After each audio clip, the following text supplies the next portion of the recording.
আজ আমি আপনাদের সাথে শেয়ার করব সম্পূর্ণ নিরামিষ ফুলকপি আলু পনিরের খুবই সাধারণ একটা রেসিপি।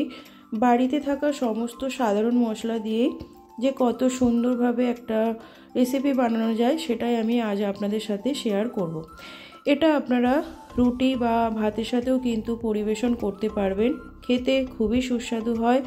তো চলুন আজকের রেসিপিটা শেষ পর্যন্ত দেখার জন্য অনুরোধ রইল।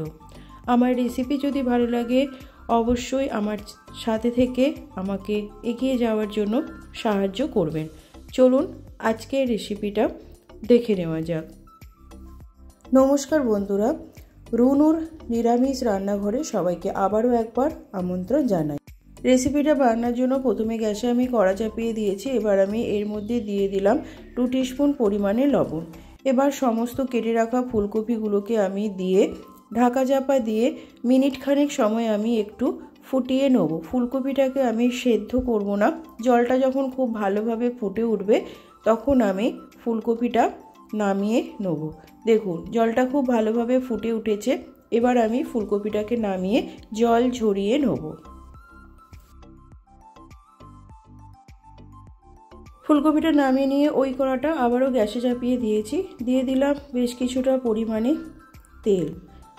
তেলটা যখন গরম হবে আমি ভাপিয়ে নেওয়া ফুলকপিগুলোকে ভেজে নেব।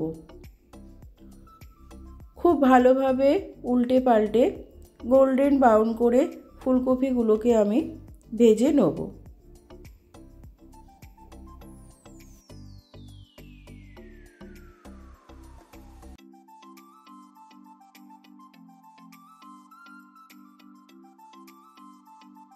ফুলকপিগুলো বেশ লালচে রং ধরেছে। এবার আমি এগুলোকে তুলে নেব। ফুলকপিগুলো তুলে নেওয়ার পর ওই কড়াইতে আরও বেশ কিছুটা পরিমাণে তেল দিয়ে দিয়েছি। এবার আমি পনিরগুলোকে দিয়ে দেবো। এখানে আমার 300 গ্রাম পনির আমি ছোট ছোট স্কোয়ার শেপে কেটে নিয়েছি, সেগুলোকে আমি ভেজে নেব। আমি সমস্ত পনিরগুলোকে একসাথেই দিয়ে দিলাম। এবার আমি একটু ভেজে নেব। পনিরকে কিন্তু খুব বেশি ভাজবো না, একটু উল্টে পাল্টে ভেজে নেব। খুব বেশি ভাজলে পনির কিন্তু একটু রাবারি টাইপের হয়ে যায়, তাই উল্টে পাল্টে আমি পনিরগুলোকে একটু ভেজে নেব।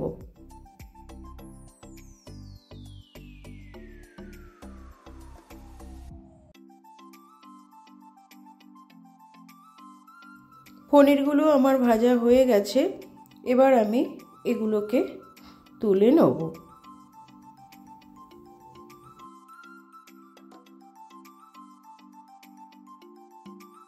পনিরটা তুলে নেওয়ার পর বেশ কিছুটা পরিমাণে তেল রয়ে গেছে, তাই আমি আর তেল দিলাম না। ওই তেলের মধ্যেই দিয়ে দিলাম ফোড়নের জন্য একটা শুকনো লঙ্কা, গোটা গরম মশলা, আর দিলাম একটা তেজপাতা, দিলাম 1/2 টিস্পুন গোটা জিরে। সব কিছুকে একটু ভেজে নেব যতক্ষণ পর্যন্ত না ফোড়ন থেকে একটা সুন্দর গন্ধ বেরিয়ে আসে। ফোড়ন থেকে একটা সুন্দর গন্ধ বেরোলে আমি বেটে রাখা আদা আর কাঁচা লঙ্কাটা দিয়ে দেবো। এর মধ্যে অল্প একটু হলুদ দিলাম। আদাটা দেওয়ার পর আদাটা খুব ছিটকোয়, তাই আমি অল্প একটু হলুদও দিয়ে দিলাম। সমস্ত কিছুকে খুব ভালো করে ভেজে নেব যতক্ষণ পর্যন্ত না আদার কাঁচা গন্ধটা চলে যায়। আদাটা আমার ভাজা হয়ে গেছে মোটামুটি। এবার আমি একটা টমেটো, যেটা আমি ছোটো ছোটো টুকরো টুকরো করে কেটে রেখেছিলাম, সেটা দিয়ে দিলাম। আর দিলাম 1/2 টিস্পুন লবণ। সমস্ত মশলাকে খুব ভালোভাবে কষিয়ে নেব।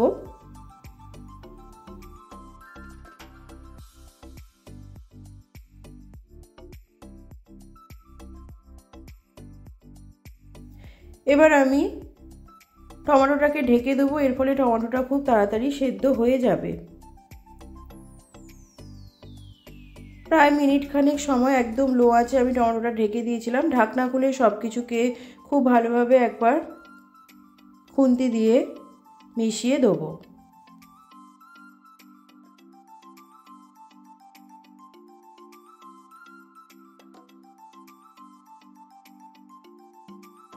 দেখুন টমেটোটা আমার খুব ভালোভাবে গলে গেছে। এবার আমি এর মধ্যে কিছু গুঁড়ো মশলা দিয়ে দেবো। দিয়ে দিলাম হলুদের গুঁড়ো, ধনের গুঁড়ো, জিরের গুঁড়ো, লাল লঙ্কার গুঁড়ো, আর দিলাম 1 টিস্পুন পরিমাণে চিনি। চিনিটা আপনারা চাইলে স্কিপ করতে পারেন। চিনিটা দিলে স্বাদের খুব সুন্দর ব্যালেন্স হয়, তাই আমি চিনিটা দিলাম। দিয়ে দিলাম বেশ কিছুটা পরিমাণে জল, যেহেতু আমি গুঁড়ো মশলার ব্যবহার করেছি তাই আমি বেশ কিছুটা পরিমাণে জলও দিলাম।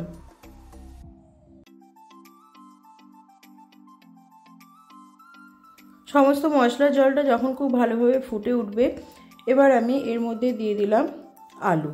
আলুটাকে কিন্তু আমি কোনো রকম ভাজিনি, একদম কাঁচা আলুই কিন্তু আমি এই মশলার মধ্যে দিয়ে দিলাম। এবার মশলার সাথে আলুটাকে আমি খুব ভালো করে কষিয়ে নেব।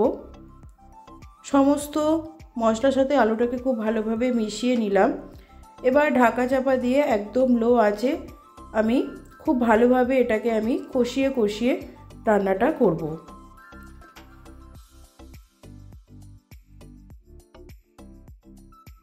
ঢাকনা খুলে আলুটাকে আবারও একটু খুন্তির মাধ্যমে নাড়িয়ে দিলাম, না হলে নিচে লেগে যাওয়ার সম্ভাবনা থাকবে।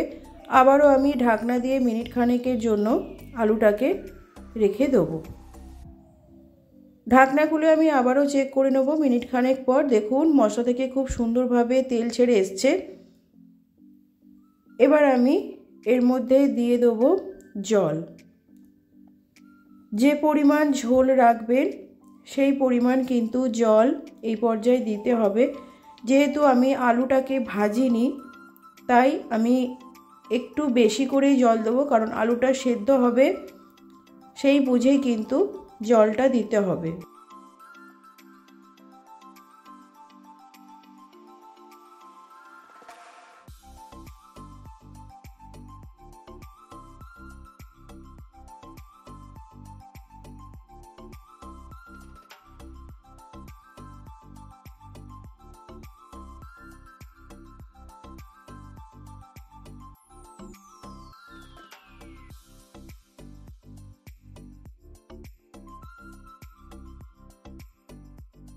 আমি এখানে বেশ কিছুটা পরিমাণে জল দিয়েছি, যেহেতু আলুটা সেদ্ধ হবে তাই জলটার পরিমাণ কিন্তু একটু বেশিই দিতে হবে।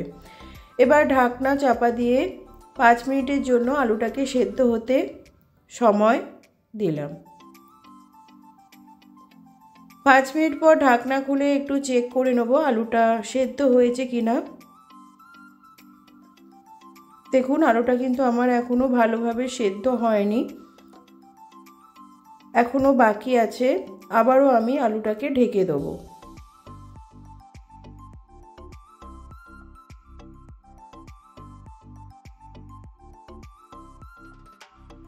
আবারও প্রায় 7 মিনিট পর আমি ফিরে এলাম।